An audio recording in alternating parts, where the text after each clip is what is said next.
खुलुमबाय Bodoland इंखं television studio आं ललिता गयारी दिनै मोनाबिलिनि गाहाय रादाबफोराव दं। DID little master season 5 champion Nabajit नार्जारिनो जोहोलाव नीलेश्वर ब्रह्म बान्था। बीर सिलांगानि 25थि थैनाय सान फालिदों। एबसुआ फरायसाफोरनो UPSC ओरिएन्टेसन होनाया बर' हारिल' नङा हादोरनि थाखायबो बिहोमा होदों जितेन्द्र कुमार। नलबारियाव मोननै खोलोबनि गंसे पुलिस थानाया दैयाव बुखारलांबाय। आसामाव कभिडनि गाग्लोबनाया बांफिननो लादों। काजिरङायाव खानसनजुरियाव गिख्रंथाव लामा जाब्रबथाय जाथायसालियावनो 4 लाइमोननि जिउ खहा। तामुलपुर खोदोमगुरियाव मैदेरनि उदखारजों न' बां थेर-बेथेर। दैबानानि अनसुंथायाव फैनाय मुवा बेसादखौ फानखोमानायनि दैयाव 3 खाजादों। दुलाराय भारतआवनो जारिमिन सोरजिनो हाबाय नबजित नार्जारिया बुंदों मन्टु बर' MCLA। दानिया फैदो आबुं रादाबाव।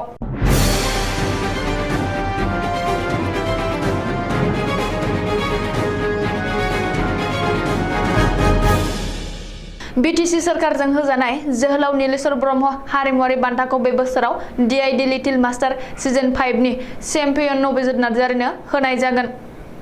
बे बाथ्राखौ खौरांगिरिनि सिगाङाव BTRनि CM प्रमद बर'आ बुंदों आरो थाबैनो होगोन होननानैबो फोसावदों। लोगोसे रानार्स आप जानाय आफुन पेगुमनखौबो गावनि गाहाम हामलायनायखौ जासिहरदों।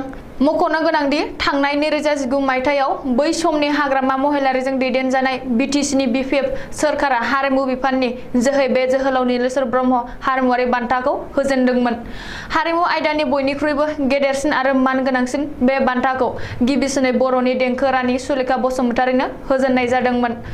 बड'लेण्ड एबा BTCनि 17थि गोरोबथा सान खुंनायाव 2019 मायथाइनि 10 फेब्रुआरि खालि बै समनि गिबि मन्त्रि सर्बानन्द सन'वालनि आखाइजों बे बान्थाखौ गथायनाय जादोंमोन। नोजोर होनो गोनांदि बे बान्थायाव गासै 2 लाख रांनि चेक आरो मोनसे मेमेन्ट होनाय जायो। मख'नो गोनांदि बे बान्थाखौ नैथि खेबाव देंखो राजा अरुण नार्जारिनो होनाय जादोंमोन। बड' लिबारेशन टाइगार सुंद'यै बेलथिनि गायसनगिरि मासिगिरि बीर सिलांगानि बसुमतारिनि 25थि थैनाय सान फालिदों। क'क्राझार जिल्लानि बेन्दोंआव थानाय बसिगावआव दिनै बीर सिलांगानि बसुमतारिनि 25थि थैनाय सान फालिदों। बीर सिलांगानि मांखरसालियाव एबा गोथै हाखराव बिबार बावनानै दिनै 25थि थैनाय सान फालिदों। BTCनि गाहाय प्रमद बर'आबो बीर सिलांगानि 25थि थैनाय सान फालिनाय हाबाफारियाव बाहागो लाहैनानै बीर सिलांगानि मांखरसालियाव बिबार बावहैदों। बेजों लोगोसेनो 25थि थैनाय सान फालिनायजों लोब्बा लानानै गोदानै बानायनाय बीर सिलांगानि अन्थाइनि मुसुखाखौ प्रमद बर'आ बेखेवनानै होयो।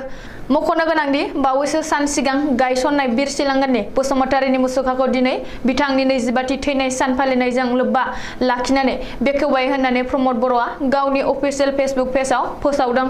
बेजों लोगोसेनो बीर सिलांगाया हारिखौ लानानै साननाय मावनाय आरो आदर्श खान्थिफोरा अरायबो बर' हारिनि गेजेराव नेरसोनथि महरै थाबाय थालांथों आरो बर' हारिनि गेदेरमा सुबुंफोरा गावसोरनि जिउखौ हारिनि थाखाय बाउसोमलांनायनि थाखायसो दिनै जोंनि बर' हारिया बेबादि थासारियाव सफैनो हाबाय होननानैबो BTCनि गाहाय प्रमद बर'आ गावनि अफिसियेल फेसबुक पेजआव लिरदों। मिथिनो हानाय बादिब्ला बे हाबाफारियाव बीर सिलांगानि नखरनि सोद्रोमाफोरजों लोगोसे प्रमद बर' मावफुं सोद्रोमा रेवरेवा नार्जारि MCLA लरेन्स इस्लारि आरो गोबां गेदेर सुबुंफोरजों लोगोसे ओनसोलनि रायजो राजाफ्रा बाहागो लायो। एबसुनि बानजायनायाव जिल्ला लायै जिल्ला UPSC ओरिएन्टेसन हाबाफारि लानाया दिनै 4थि सानाव आगान होबाय। थिखानाय खालार बायदियैनो दिनै अदालगुरि जिल्लानि हाबाफारिखौ अदालगुरि फरायसालिमानि सावराय नब्लाङाव सानसेनि मेहेरगोनां हाबाफारिजों खुंफुङो। हाबाफारिखौ बेखेवनानै होयो अदालगुरि जिल्लानि जिल्ला बेंगिरि डक्टर P उदय प्रवीणआ। एबसुआ लानाय UPSC ओरिएन्टेसननि सायाव थांखि आरो नोजोरफोरखौ गुवारै फोरमायनानै होयो मिरु एबसुनि आफादगिरि दिपेन बर'आ। दिनै अदालगुरि जिल्लानि UPSC ओरिएन्टेसन हाबाफारियाव गाहाय आलासि महरै बाहागो लायो एबसुजों हांख्रायनानै लाबोजानाय दिल्लीनि बिकन IAS एकाडेमिनि बिथोनगिरि जितेन्द्र कुमारआ। जितेन्द्र कुमारा गाहाय आलासि महरै बाहागो लानानै फरायसाफोरा बोरैहाय UPSC आनजादखौ उथ्रिसारनो हागोन बेनि सायाव गोथौवै आरो गुवारै बिबुंथि लाखियो। बर' हारिनि गथ'फोरखौ लानानै एबसुआ बेबायदि UPSC ओरिएन्टेसन लानाया जोबोर गोग्गाथाव आरो बोसोरफ्रोमबो एबसुआ फरायसाफोरनो UPSC ओरिएन्टेसन होनाया बर' हारिल' नङा हादोरनि थाखायबो बिहोमा होदों होननानै गावनि बिबुंथियाव दाजाबदेरनानै बुंबावो। मिरु एबसुनि लोगो आफादगिरि रोमदोन बसुमतारिया दैदेननायाव दिनैनि हाबाफारियाव नर्थ इस्ट इउथ फाउन्डेसननि फाउन्डार रन्जन कुमार बर'याबो बिबुंथिगिरि महरै बाहागो लायो। लोगोसे थिखानाय बायदियै गाबोन 29 अक्ट'आव तेजपुरनि बान थियेटार नमायाव सनितपुर जिल्लानि UPSC ओरिएन्टेसन हाबाफारि लागोन। नलबारि जिल्लायाव गंसे पुलिस थानाया गिख्रंथाव दैबानायाव बुखारलांबाय। रायजो नाङै गिख्रंथाव दैबानानि गिख्रंथाव थासारि सोलिफुनाय समावनो नलबारि जिल्लानि गंसे पुलिस थानाया दैबानायाव बुखारलांबाय। मेगन सिगाङावनो गंसे पुलिस थानाया दैबानायाव बुखारलांनाय जाथाया केमेरायाव सेबखांना थालांदों। मिथिनो हानाय बादिब्ला नलबारि जिल्लानि बरखेत्रीयाव मोननै खोलोबनि फांनांमारि पुलिस थानायाव दैबानानि गिख्रंथाव रुगुं खुरखानायाव बुखारलांबाय। नाथाय बे जाथायाव रावनिबो जेबो खहा जायासै होननानै मिथिनो हादों। रिपर्ट बादिब्ला दैमानि दै रुगुं खुरखानायजों पुलिस थानायावबो खहा जानो हागौनि सन्देह खालामनानै सिगाङावनो पुलिस थानाखौ गुबुन जायगायाव शिफ्ट खालामनानै थानानै गोनां लेखा आरो डकुमेन्टफोरखौ लांनाय जादोंमोन। पुलिस थानायाव थालांदोंमोन 2 खोलोबनि बिल्डिंआल', जाय बिल्डिंआ दैमानि रुगुं खुरखानायनि जुनै दै बानायाव बुखारलांबाय। आसामाव महामारिया कर'ना भाइरास एबा कभिड-19 नि गाग्लोबनाया बांफिननो लादों। समबारखालि सानसेनि गेजेरावनो आसामाव गोदानै 60 कभिडजों गाग्लोबजानाय बेमारिफोर मोननो हादों। बेनिनो 40आ कामरुप मेट्र' जिल्लानि। रिपर्ट बादिब्ला आसामाव कभिडजों गाग्लोबजानाय बेरामिफोरनि हारा 6.7 जौखोन्दोसिम बांफिनदों। मख'नो गोनांदि रबिबारखालि रायजो नाङै 32 सा कर'ना बेमारिफोर मोननो हादोंमोन आरो गासैबो बेमारिया कामरुप मेट्र' जिल्लानि। बेनि सानसे सिगां सनिबारखालि गासै 43 सा कर'ना बेमारिफोरखौ मोननो हादोंमोन। बेनिनो 32 कर'ना बेरामिया कामरुप मेट्र' जिल्लानि। मख'नो गोनांदि जुन दाननि गिबि सप्तानिफ्रायनो आसामाव कभिडनि गाग्लोबनाया बांसिननायखौ नुनो मोन्दों। बबेखानि रायजोआव कभिडनि थासारिया गिख्रंथाव महर लायाखै, अब्लाबो बेनि हार बांनाया साननो गोनां।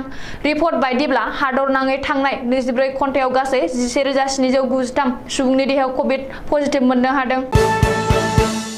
काजिरङानि कान्चनजुरियाव दिनै मोनसे गिख्रंथाव लामा जाब्रबथाय जादों। बे लामा जाब्रबथायाव 4 लाइमोना जाथायसालियावनो जिउ गोमायो। बागुरि पुलिस थानानि बेन्दोंआव थानाय 37 नं राजा लामायाव जादों बे गिख्रंथाव लामा जाब्रबथाया। काजिरङानि कान्चनजुरियाव ड्राइभारा गारिखौ सामलायनो हायैयाव AS03AE 8003 नम्बरनि गंसे कारा गोथौ हाखराव गलाङो। बे जाथायाव गारियाव थानाय 7 सुबुंनि गेजेराव 4आ जाथायसालियावनो जिउ गोमायो। जिउ गोमानाय 4 लाइमोनखौ फारियै जरहाट मालवालिनि 23 बोसोर बैसोनि रहित दास, माजुलि बालिगावनि 19 बोसोर बैसोनि ऋषभ दास, माजुलिनि 20 बोसोर बैसोनि राहुल सेनापति आरो अंकर जयति होननानै सिनायथिनो हादों। जखम जानाय गुबुन सासे लाइमोनखौ 18 बोसोर बैसोनि सचिन बरदलै होननानै सिनायथिदों। रिपर्ट बायदिब्ला बिसोर 4बो फरायसामोन। बे गिख्रंथाव जाब्रबथाय जानायनि उनाव बागुरि पुलिसआ गासैखौबो बोखांनानै जखम जानाय लाइमोनफोरखौ देहा फाहामसालियाव आरो जिउ गोमानायफोरखौ पस्टमर्टेमनि थाखाय दैथायहरो। बबेखानि गोब्राब अखा हानायनि थाखायनो बे गिख्रंथाव लामा जाब्रबथाया जादों होननानै पुलिस आरो ओनसोलनि सुबुंफोरा सन्देह खालामदों। बबेखानि बे जाब्रबथायाव जिउ गोमानाय लाइमोनफोरा सीट बेल्टखौ खुलिनो हायैनि थाखायनो अबथिरा जिउ गोमानो गोनां जादों होननानैबो सन्देह खालामनाय जादों। तामुलपुर जिल्लानि कुमरिकाटा हाग्रा बिफाननि बेन्दोंआव गोग्लैनाय खोदोमगुरि बगाजुलियाव मैदेरजों उदखार थेर-बेथेर जालांदों गंसे नखरा। थांनाय हरनि 2 बाजिसो समाव हाग्रानि मैदेर बोराय बुरि लान्था बसुमतारी आरो रानि बसुमतारीनि ओंखाम संग्रा न'खौ दुखुनांथावै थेर-बेथेर खालामलाङो। न' बांखौ सिफायलांनायनि अनगायैबो नसुंसेनि बारि बागाननि गय बिफां, थालिर बिफां बायदिफोरखौ खहा खालामलांदों। नखरा रावबो गैयै बोराय बुरि सानैया दिनै हाजिरा मावनानैसो नखर खुंबोदोंमोन। नाथाय दुखुनांथावै हरनि समाव ओंखाम संग्रा न'खौ सिफाय लाङो। मैदेरनि उदखारजों बेफोरबादि जावले-जावले खहा खालामजाबाय थानाया ओनसोल नाङैनो रायजोफोरखौ जिंगायाव खोख्लैदों। हाग्रानि मैदेरजों खहा खालामजानाय दुखुथिया नखरखौ सुंथाफिननो सोरखारनि मदद हास्थायदों।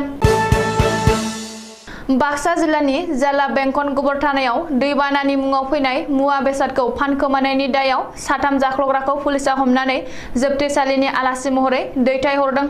सुलुङाव फोरमायनाय बादिब्ला 3 नं बारापेटायाव दैबाना लोमसावजानाय रायजो राजानो राननानै होनांगौनि थाखाय फैनाय मुवा बेसादखौ गासैबो राननानै होआजासे बस्थासेल' दालि आरो 30 पेकेट ममबाति फानखोमादोंमोन। बे बिथिङाव गुबै बाथ्राया सोराङाव फैनाय लोगो लोगो जाला बेंखननि मावख'गिरिया गबरथाना थानायाव साथाम दायनिगिरिनि बेरेखायै एफआइआर होदोंमोन।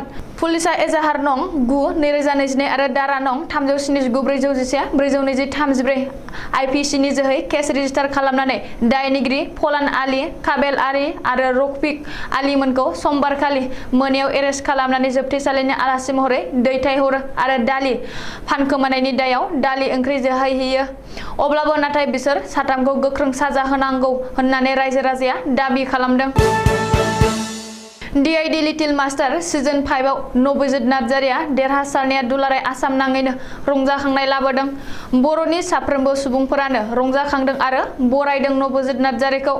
हादरसानि दाब दाब जायगायावनो नबजित नार्जारिनि जै होनायनि स्लगान। थिग बेबादिनो बाक्सा जिल्लानि बरमायाव बर'नि मोनफ्रोमबो आफादफोरानो नबजित नार्जारिखौ बरायदों। बे बरायनाय समावनो बिसानि गाहाय नेहाथारि गुरु पबित्रआ बुङोदि नबजित नार्जारिनि देरहानाया जों साफ्रोमबो बर' माहारिनि देरहानाय।